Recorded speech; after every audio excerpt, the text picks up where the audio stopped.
Portion of this video is sponsored by Casetify.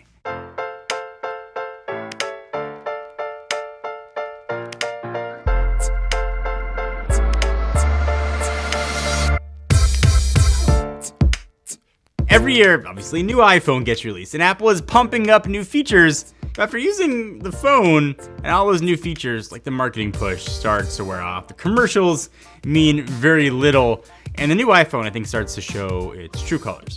Now that I'm like-ish a month in with the iPhone 14 Pro and the 14 Pro Max, is it all it's cracked up to be?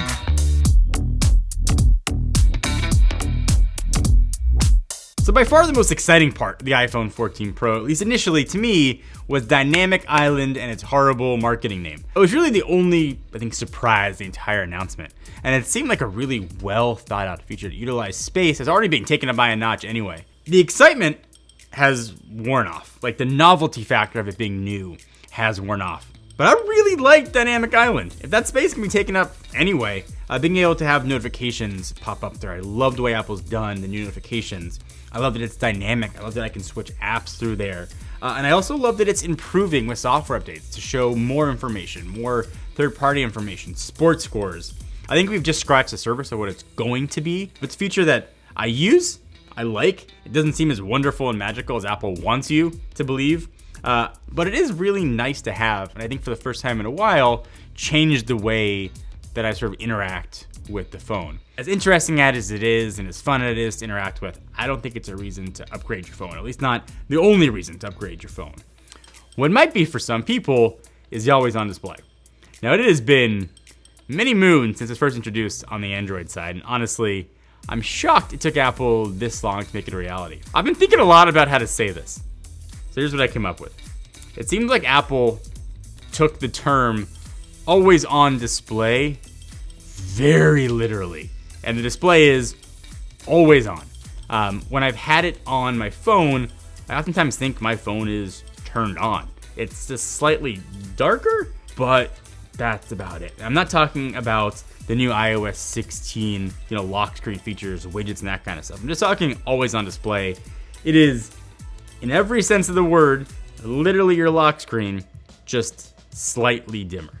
I think this is a very polarizing feature that Apple has done. I think some people turn it off immediately. Some people are okay with it, but I don't think many people are like, I absolutely love the always on display. It's incredible. It's amazing. This is the absolute killer feature and reason to buy a Pro. I tried it. It was fine, but it definitely hurt my battery life, which I'll talk about more a bit later. I would not be surprised if in iOS 17 or even at some point during the 16 upgrade cycle, we see a real always on display. And by that, I mean what Android's done for a while. Black screen with notifications that can show up on there so you can see if something is happening.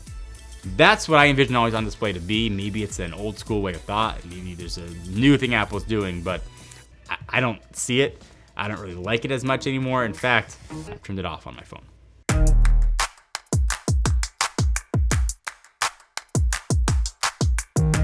Aside from the screen, the only major change is with the camera system. More specifically, that 48 megapixel main camera. Back when the phone first came out, I tested this against the 13 Pro.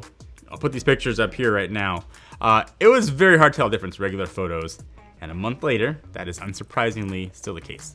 If you're like a casual photo taker, you take pictures of your kids, your pets, this camera will not give you dramatically better results than the 13 Pro. That's not to say there's absolutely no difference. There's slightly more detail in certain shots thanks to that sensor.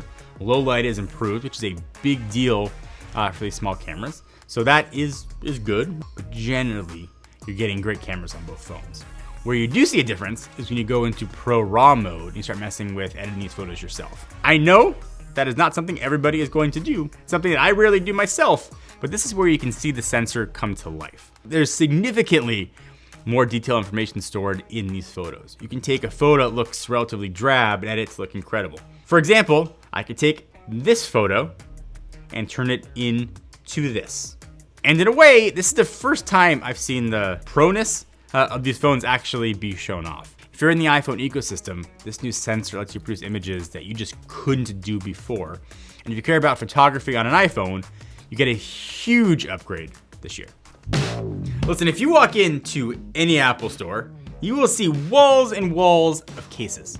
There are, at this point, I'm gonna say thousands to choose from, though I'm just making that number up. But it's tough to find, I think, one case that's gonna do everything for you well. Or at the very least, it's gonna deliver what it says it's going to deliver. Enter Casetify. So this is the Casetify Impact Series. Casetify has trademarked this kind of twister design that they're calling EcoShock. And what it's going to mean to you is 20% increased protection.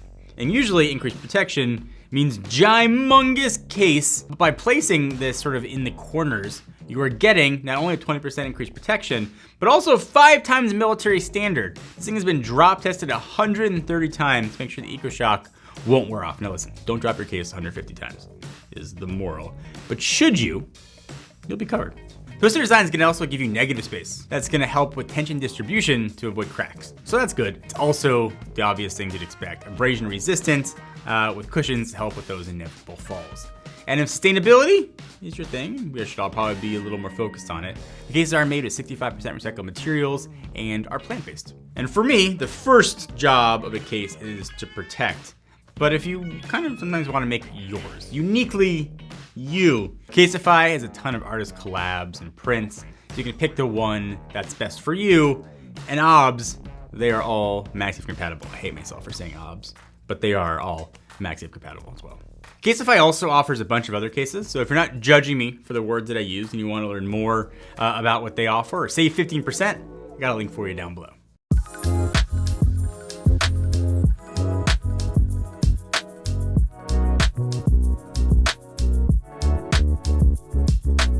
With all these new features packed into the phone, battery life was going to be a concern for me. My iPhone 13 Pro Max had pretty good battery life, and battery life is one of the main reasons I choose to use the Max phone. And for my first 2-ish weeks of using the 14 Pro Max, I used it as I would every phone. I kept always on display on and just used it.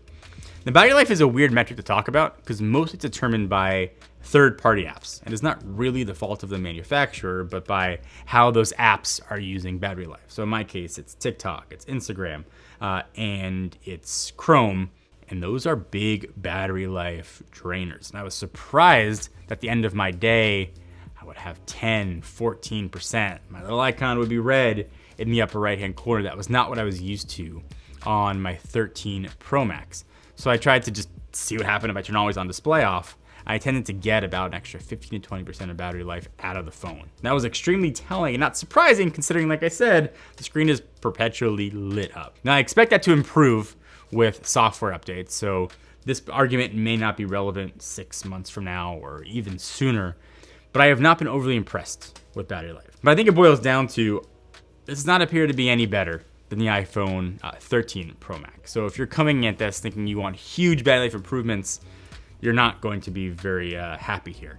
The exception, if you're coming from a 13 Pro, you're coming from a 13, you're coming from any other non-Max phones before, then you should see better battery life than those.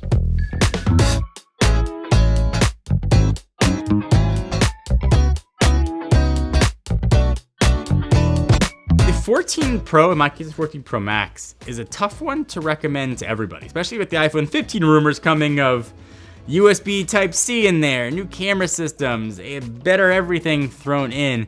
This is definitely a S year for phones.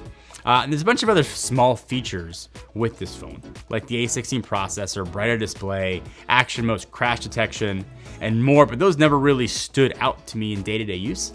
But the major changes with this phone did. Whether that makes this phone a worthy upgrade or worth it at all is a different question. And I think the answer is the same way I've given pretty much every year. If you have last year's iPhone, stick with it for another year. If you got anything older than last year's iPhone, upgrade. You'll be pleasantly surprised with Dynamic Island, the camera system, hopefully battery life if you're coming from a non-Max phone. It's still a great phone. Certainly not a revolutionary phone, but it's a nice evolution of what was already a great device.